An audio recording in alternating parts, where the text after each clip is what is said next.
All right, well, good afternoon, everyone. Thank you for being here. My name is Martin Restrepo. I am the Global Business Development Head for TravelX. I'll spend the first couple of minutes talking about who we are, what we do, and introducing this concept of post-booking revenue optimization. And then we'll spend the bulk of the time with Yuli, getting her perspective and AirAsia's perspective on all of this. TravelX is a tech-first company. We are approximately 60 employees around the world. 80% of those, I would say, are in the product engineering, data science space, so a lot of focus in developing top-notch, cutting-edge technology for our partners. We haven't been around for long. We've been operating in this post-booking space for the last 2 years. But we're scaling fast, right? We've gone from 0 to now 8 global airline partners, 3 of those partners here in Southeast Asia, so it's an incredibly relevant region for us. If we take a step back and think about the revenue optimization space, there has been a lot of innovation and progress made in the last couple of years, most of it focused in what we call pre-booking, right? So up until and including that initial sale of a seat to a passenger. And there, when that happens, optimization largely stops on the revenue side, right? But reality does not. A passenger's plans can change, demand can fluctuate, new demand can appear, right? So, and up until now, airlines really lacked the tools to continue and continue that revenue optimization beyond that initial sale of the seat, really. And that's where we come in, and that's where we're focused on and where we see the next big opportunity, right? How can we help airlines optimize revenue in the post-booking space? We developed our own post-booking revenue optimization engine called RMX, and essentially what it does is 3 steps when you think about it. Step number 1, using AI models, we identified flights within the network that have incremental revenue opportunity or opportunity to reallocate capacity. Once we do that, then we send out personalized and dynamic offers to passengers on those target flights. Passengers that have or may have flexibility in their travel plans. And step 3, once that occurs, we're able to reallocate capacity throughout the network, recapture inventory, and allow the airline to resell that inventory at higher prices. The benefits of doing this post-booking revenue optimization are twofold, right? On one side, there's obviously the financial impact that you get from the incremental revenue, and you can do that with relatively low technical integration complexity, and without adding any incremental capacity, right, for the airline. But then on the other side, and also as critically important, is you're offering passengers a better experience, right? You're offering them flexibility, you're lowering their denied boarding risk, right? So 2 objectives which are often at odds in this industry, passenger flexibility and revenue generation. We're able to optimize for both. The numbers speak for themselves, right? So I'm going to show you some key KPIs of the results that we're generating with our airline partners. The first one, 90% of the inventory that we recapture for airlines, they're able to resell at higher prices. This shows how precise our intelligence is at identifying which flights to target and how many seats to recapture on each of those flights. Second, once we recapture a seat, on average today, an airline is able to resell those seats close to 3 times the original revenue that they were getting from the original booking, right? So they're getting the expected revenue bump from the resale of these recaptured seats. Third, from a profit perspective, each transaction that we do is highly profitable, right? And that's a big focus for us. Whatever we do, we want to generate bottom line impact for the airline.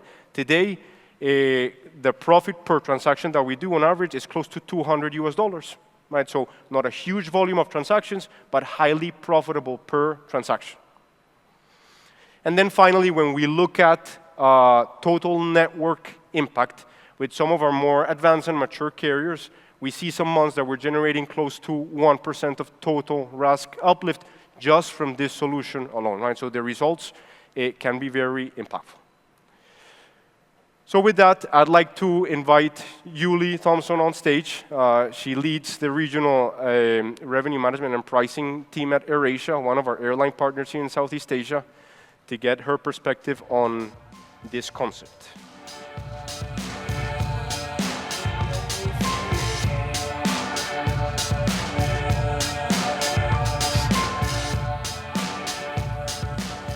Right, thank you, Yuli, for being here. You're welcome. It's a pleasure to be here. But as I said before, Martin, it's a little bit with mixed feelings, given the fact that if you've got a good product and an innovative product that you're already using, you don't want your competitors to find out about it. So I'm sharing my experiences with mixed feelings. I appreciate that. Let's start at a high level, right? So AirAsia, we've seen in the news a lot of strategic changes in the last couple of months, 3 years. Structure changes in the network, fleet. When it pertains to your organization, so revenue management and pricing, what are some of the key drivers of strategic change? That's a really big question. I know. It's a really big question. I think in the first instance, it would be fair to say that change is always the case. That's the norm today, because we always have to pivot to change with different circumstances as things go along. But what would be true is some of our core strategy remains unchanged. One is making sure that we offer what customers want.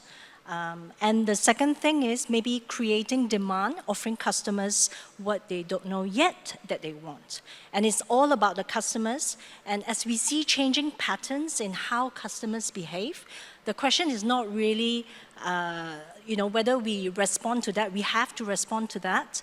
The question is really how quickly can we respond to changing customer behaviors and patterns as they book.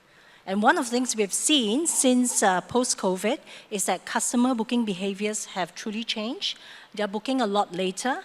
And in the environment of Asia Pacific anyway, where a lot of the bookings are relatively late compared to a lot of different markets in the world, like say the US, UK market that I'm more familiar with previously. So the ability to respond very quickly and to capitalize on changing or late booking customer behavior becomes more and more important. Yeah, and that goes back to what I was mentioning earlier. The two objectives that are sometimes at odds, like generating revenue and offering passengers that good experience. Passengers are demanding more and more today, and airlines are responding to that, even low-cost carriers, right? So that's a new reality. It's not an either-or anymore, right? You have to offer passengers the flexibility and their experience. For sure. I mean, Jeff was just sat here talking about how important and how the primacy of the customers. And I don't think it's unique to full-service carriers. AirAsia has won the best Skytrax low-cost carrier for 16 years running. And we don't do that without offering a key service to our customers that they are pleased with, right? So that customer proposition needs to be there and continues to be very important to us. Perfect. Let's talk a little bit about this concept of post-booking revenue optimization. When we went and made the initial pitch to you and the AirAsia team, what resonated with you with this concept of optimizing revenue with buyback or flight swap offers to passengers? Where did you see the opportunity? So I mentioned a little bit about changing customer patterns and changing booking behaviors. As I mentioned, one of the things that's definitely true is that customers book a lot later now and post-COVID. But not only that, but we also see huge changes from geopolitical events that happen in this region. So, for example, towards Q3, Q4 last year, a number of you may be aware of, China and Japan, for example, had some conflict where the government told the Chinese population not to travel to Japan. And Japan was the top destination for Chinese travelers. So Chinese travelers had to pivot somewhere else. And we saw opportunity come into Southeast Asia, where we had a huge surge of bookings as a result of that. And the question from a RM perspective, our RM people are, we use systems and we have tools to make sure that we are nimble anyway, but sometimes when behavior, booking patterns change and they are very different from what you used to see, then the question is, how quickly can you make the changes to make sure that you capture this demand?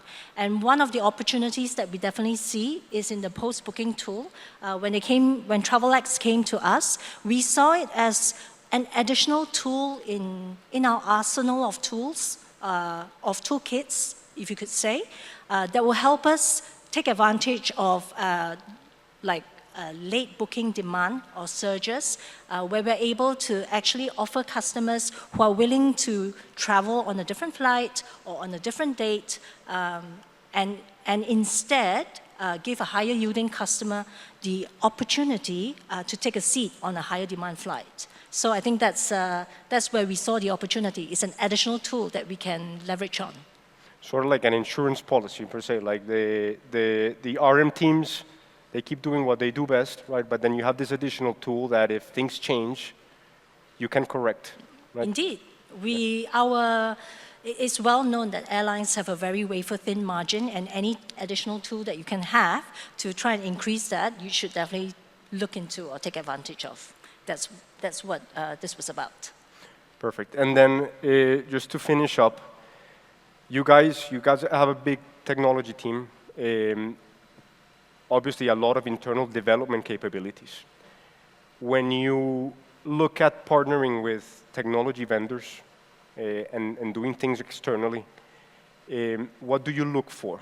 What are some of the key drivers in making that decision and selecting the right partner to undertake in these types of initiatives? It's a good question. We're actually quite selective about the partners that we work with externally. I mean, in the first instance, we had to build a business case, and the business case must stack up.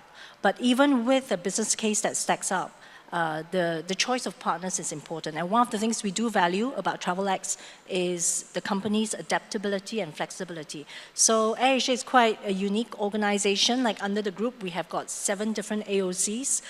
That's a lot of airlines under one umbrella.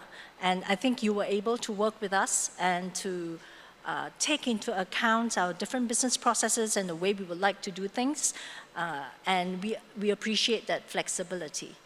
But other than that, I think now that we've piloted and implemented, we also appreciate the commitment as a partner you have to us. What we have found is that on the ground, the commitment is high. So having someone in the office that can attend to to pick out issues and to tackle those real time, we really appreciate too. So I think those are the qualities that I think we do appreciate very much about TravelX. No, thank you for that. And the flexibility piece it's important and it's tricky because as a technology vendor, you obviously want as much of a plug-and-play solution as possible because you want to minimize the integration complexity. But when you go and visit each airline is unique, like you said, right? So you have to retain a level of flexibility there. So you have to balance those two objectives, right? Minimize integration complexity, but remain flexible and adaptable so that you address the needs of each airline. Because at the end of the day, each network is different, each passenger profile is different, and you have to respond to that. Otherwise, a one-size-fits-all solution does not work. So you're absolutely right. Having that balance right is important too. I'm actually a big proponent of standardization. It's just that in reality, full 100% standardization is not always possible. So therefore, that's where the adaptation and the flexibility becomes important. Perfect. Well, we're right on time. So thank you very much for attending and for the partnership. It's been a pleasure to work with the AirAsia team, and I appreciate everyone's attendance.